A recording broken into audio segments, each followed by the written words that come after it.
عمر ساری گناہوں میں برباد کی، ہائے افسوس خاطر سے اولاد کی، آج تو مالک بنے سارے مال کے۔ جس اولاد کے پیچھے رات دن دھندے کیے، روزے کی پرواہ نہ کی، نماز کی پرواہ نہ کی، قرآن کی پرواہ نہ کی، آج ابا جان کا دم نکل رہا ہے، امی جان کا دم نکل رہا ہے، بیگم صاحبہ دم توڑ رہی ہے، بھائی صاحب دم توڑ رہی ہے، جوان بیٹا کڑیل دم توڑ رہا ہے، کسی کی مجال نہیں آگے بڑھ کر ہاتھ آ رہا ہے۔ کون جرت کرے گا؟ ادھر اللہ میاں کا فضل کتنا بڑا شامل حال ہے، ادھر آواز آتی ہے او میرے بندے نماز روزہ پورا کر، زکوٰۃ ادا کیا کر، حج اگر فرض ہو تو اس کو پورا کر، اپنے والدین کی فرما برداری کر، کسی کا حق کھانا حرام سے بچنا تیرا کام ہے، قیامت کے دن 8 دروازوں سے آواز لگانا میرا کام ہے۔ ہر دروازے سے آواز لگے گی۔ کتنا صحابہ کرام میں جذبہ تھا، کس قدر ہمت تھی، کس قدر جرت تھی کہ محمد عربی صلی اللہ علیہ وسلم نے فرما بھی دیا کہ سفر میں روزہ نہیں، جنگ ہے، لڑائی ہے، مقابلہ ہے، روزہ نہ رکھو، لیکن صحابہ کہتے تھے آخری دن ہوگا ہم تو روزہ دار ہو کر خدا کے یہاں اپنا گلا کٹا کر شہید ہو کے جانا چاہتے ہیں۔ محمد عربی صلی اللہ علیہ وسلم تشریف فرما ہے، صحابہ کرام کی جماعت آ رہی ہے، تیاری کر رہی ہے، ایک عورت آئی سیدہ خنسہ رضی اللہ تعالی عنہا اور آ کے حضور اکرم صلی اللہ علیہ وسلم کو عرض کرنے لگی آپ اپنا ہاتھ پھیلائیں۔ حضور نے رحمت والا ہاتھ پھیلا دیا، آپ صلی اللہ علیہ وسلم کے ہاتھ پر مائی نے اپنے سر کے بال کٹے ہوئے رکھ دیے۔ حضور نے فرمایا یہ کیا چیز ہے؟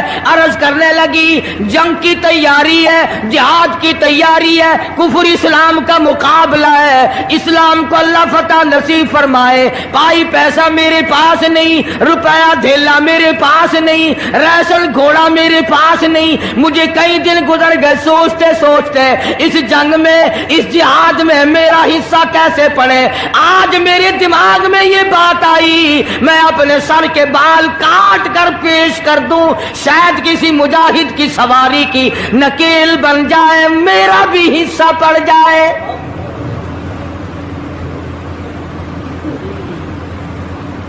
رمضان المبارک کا مہینہ ہے، محمد مدنی صلی اللہ علیہ وسلم تشریف فرمائے، ایک عورت آتی ہے اپنے 2 بچوں کو لے کر پیش کرتی ہے، آپ ان کو قبول فرمائے، آپ ان کو جنگ میں ساتھ لے جائیں، میں نے دعا کی ہے الہی میرے یتیموں کا نذرانہ قبول فرما۔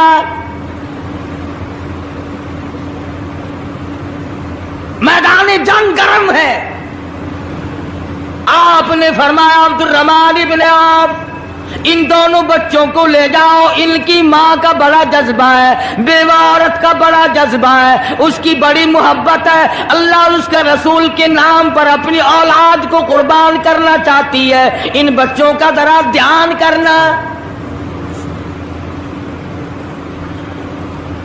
سیدنا معاذ اور معاذ رضی اللہ تعالیٰ عنہما 2 بچے ہیں جو عورت نے لا کر کے پیش کیے ہیں، ماں نے پیش کیے ہیں، اور عبد الرحمن ابن عوف رضی اللہ تعالیٰ عنہ نے دائیں بائیں ان کو کھڑا کیا ہے۔ اولاد ہو تو ایسی ہو۔ عبد الرحمن ابن عوف رضی اللہ تعالیٰ عنہ فرماتے ہیں دائیں طرف کھڑا ہونے والا بچہ مجھے کہنے لگا چچا جان ہمارے نبی کا دشمن ابو جہل کون سا ہے؟ میں نے کہا بیٹا تمہارا کیا مطلب، تم کیا لوگے؟